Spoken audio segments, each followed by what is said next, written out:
Welcome, PC. She told me to expect like 150 people. Word must have got out that I was coming. I can be long-winded, so if I get going too long and it starts raining, you guys are just going to get wet. So, I have a YouTube channel. That's kind of how the organizers became aware of me. Allie Waterbury put word out. I don't know if she intended for me to be here or not. She might have warned them, don't invite him. But here I am anyway. So the YouTube channel is Minnesota Black Robe Regiment. And how long is this cord? Not real long. Not real. They already got me on a leash. It's Minnesota. You got me on a timer too. We'll reset it.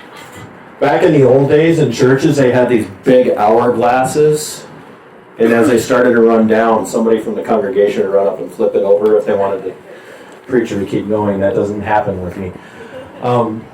Anyway, my channel is pretty much dedicated to a couple of things. One's constitutional conversations and talking about our liberties and our freedoms.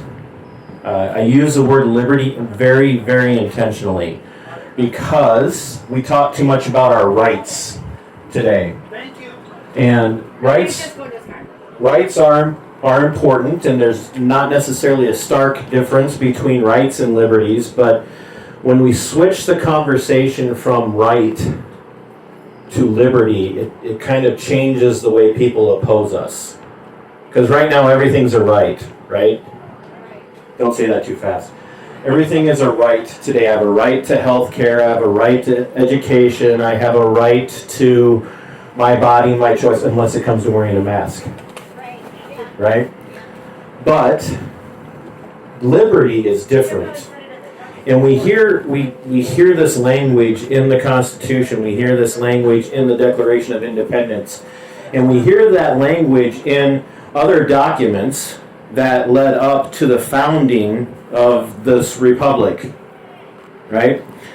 The things like the Mayflower Compact. I mean, I know it's been a long time for most of us in school, but we learned about the Mayflower Compact, right? The Mayflower Compact is kind of where the roots of the Declaration of Independence and the Constitution came from. And we've forgotten that today, and the people who have forgotten that the most are the people who should be reminded of it the most, right? Politicians. So let me ask you a question. According to the Constitution, and anybody can shout out the answer because I don't have any prizes to give away. But according to the Constitution, are people who are elected, are they officials or are they servants? Servants. Right? Servants. There are servants. And they need to be reminded of that. So I know that representative was here and was speaking for a while, and that's admirable. I'm glad he showed. But how many people do you think invited elected servants all over the United States? Because this is a nationwide event, right? This is happening in a lot of places.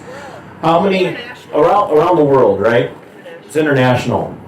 But how many people here in the United States, in our republic, it's not a democracy, in our constitutional republic, how many people do you think were invited that have been elected or in appointed positions who have declined to speak? A lot, right? All over this country. Elected person after elected person after elected person has declined to speak. And why is that? Why do they do that? It's because they've forgotten that they aren't the masters. They've forgotten that we are the masters. They have forgotten that we are in charge. Now, sadly, most of us have forgotten that as well. Okay? Why do I say that? Here's why. Yesterday was May 14th, right? Kind of not a big deal. It's just May 14th. Who cares? But all across the state of Minnesota yesterday, everybody was literally taking the face diaper off and breathing a sigh of relief. And I walked into my local hardware store yesterday, which has put up the signs, but hasn't really enforced it for the shopping public. I walked into my local hardware store, and there was a guy standing there, and he looked at me, and there's one other person in the store shopping that had a face covering on still. Everybody else had theirs off, and he looked at me and goes, "Oh, finally, we're back to our freedom." And I said, "Clearly you don't know me." "What do you mean?"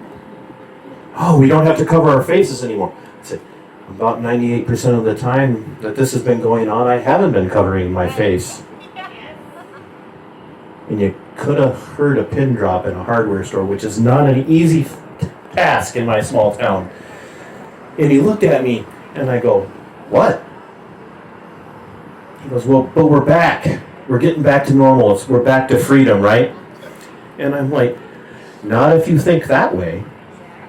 And and I am glad, honestly, for every single person that's out here. I know I joked about not that many people here, but I'm glad for every person that's here, because every single person that's here makes a difference, especially if you leave here and you spread the word to the next person. Now is not the time for complacency.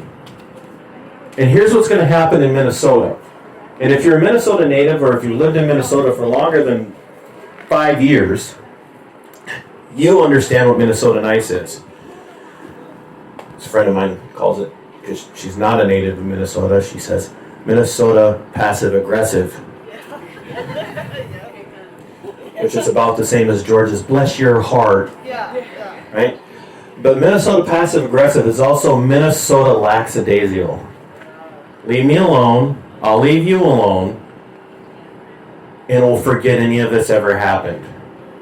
It's like when you fight with your neighbor when the dog keeps crapping in your yard. Like 2 weeks later, everything's back to normal as long as the dog's behaving. Politicians in Minnesota are kind of like dogs. They're misbehaving most of the time, but we forget. And so now the mask mandate's lifted as long as you're jabbed for the coof, and the store doesn't want to ask you, but now we've got Walmart that's promising they're going to ask, and I think, what's the other one? What did I read? Target. Yeah, Target. Trader Joe's surprisingly isn't going to ask, which is really that shocked me, because if there is a company in Rochester that's left-leaning, it's Trader Joe's. But anyway, what we're going to do is we're going to get on from here, and we're going to forget the last year. Not those of us here, but the people that you work next to every day, and the people that you live across the street from, and the people whose property abuts yours. They're going to forget. And here's why. Governor Walz wants them to forget. He wants them to forget. He wants them to forget 2020 to 2021, because what's he going to do? He's going to campaign.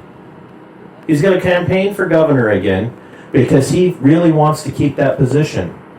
And the last thing that Governor Walz wants is a bunch of people going into the 2022 election, rolling up to November, going, "What the heck? We've been on lockdown for over 2 years." So now all of a sudden, the CDC comes out, changes guidelines. Next thing you know, all of our restrictions are being lifted. Thank you, Commissar Walz of the People's State of Minnesota. And then next thing you know, CDC comes out and says, "Oh, guess what? As long as you're inoculated, you can go around without your face covering on. Indoors, outdoors, it doesn't matter. But if you don't have the jab, you still..." And what did our president say the other day? This comes down to this. You have two choices: get vaccinated or wear a mask. Right? Doesn't sound like much of a choice to me. But now our governor comes and he lists the restrictions because he's campaigning. And he wants us all to forget what he did to us for a year. He wants us to forget what he did to our economy. But what's worse than that is, what has he done to the Minnesotan culture, to our society? He's taught us, and he's trained us. There again, if you're out here, probably not you, but a lot of the people you know, he's trained us to be compliant sheep. That's all. He's trained us. And he's proven that it works, because all he has to do is scare you. That's all they have to do. Scare you. And if you're scared, you're going to comply. Please protect me from myself. Please protect me from my neighbor. Take care of me, cradle to grave. Don't let anything bad happen to me. And in Minnesota, we know that most people are going to go along with that. But it has to start with us. It has to start with you. It doesn't matter. I don't care if you're 12 or 22 or 122. It has to be you. You have to be the one that starts to talk to people and say, hey, this can never happen again. And it has to be said, never again. So what's Rochester population? Like the entire area, what are we at? About 130,000, 140,000 now with the whole area? What percentage of people of the Rochester population are out here right now? Less than 3%, right? You guys familiar? And this is I'm going to be careful because people think they're radical. But there's a movement that's known as the 3%ers, right? Now, if you know anything about the history of the 3%, it's not a radical militia group. It's not a bunch of weirdos who want to run down and take over your local city hall. The actual 3% group was started in memory of the 3% of people before the Constitution was written who said, we're not living underneath the tyranny of King George and the British Parliament anymore. 3% of the population of the colonies. 3%. What did that turn into? That turned into a fight for independence. It was not a revolution. It was a fight for independence. And that fight for independence started in the bars, in the taverns, and in the churches. And they took that fight to the general public and they educated them. So don't look around you and think, gosh, there's not many of us, because it doesn't take a lot of us. It doesn't take 50% of the population to change the direction that we're going. But it's going to take you being vocal. It's going to take you talking to people. It's going to take you educating yourselves. Where did I put it?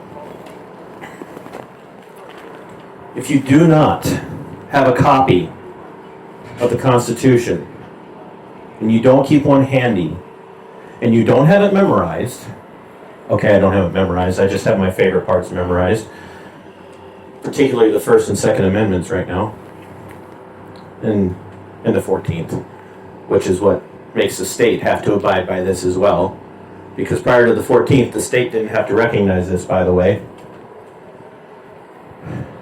If you don't have one of these, get one. Go online, read it, study it. If you have to, print it out. Hand it out. Talk to people. Ask them why they have the freedoms they have. Ask them where they get their liberties. And if they respond to you, oh, the government says I can, then they need education. They don't teach this stuff in school anymore. They don't. They do not teach this anymore. It's dangerous. People don't like to rock the boat. And we're teaching students today all over to not think. We're not teaching them civics. Some of us are old enough to remember when civics was a requirement. And that's one of the reasons why we're in the position we're in now, is because it's not a requirement anymore. So you have to educate yourselves. You have to be part of that 3% movement that's going to go out and make a difference in your community, wherever you're from. If you're from Byron, show up at meetings. Show up at City Hall. Show up for city council meetings. Show up for school board meetings. Show up for whatever the meeting might be. There's two very recent examples. Anybody familiar with the city of Vail, Arizona? Vail, Arizona was having a school board meeting, and they were going to institute mask mandates for the students. And the parents were upset. They look, we don't want this going on anymore. We're tired of you making our kids cover their faces.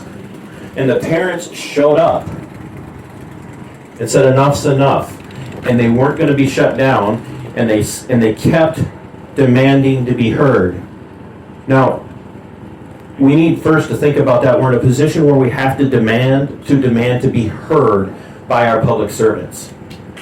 And the school board is whether they recognize it or not, they're public servants as well. They're not there to control your children. They're there to do your bidding.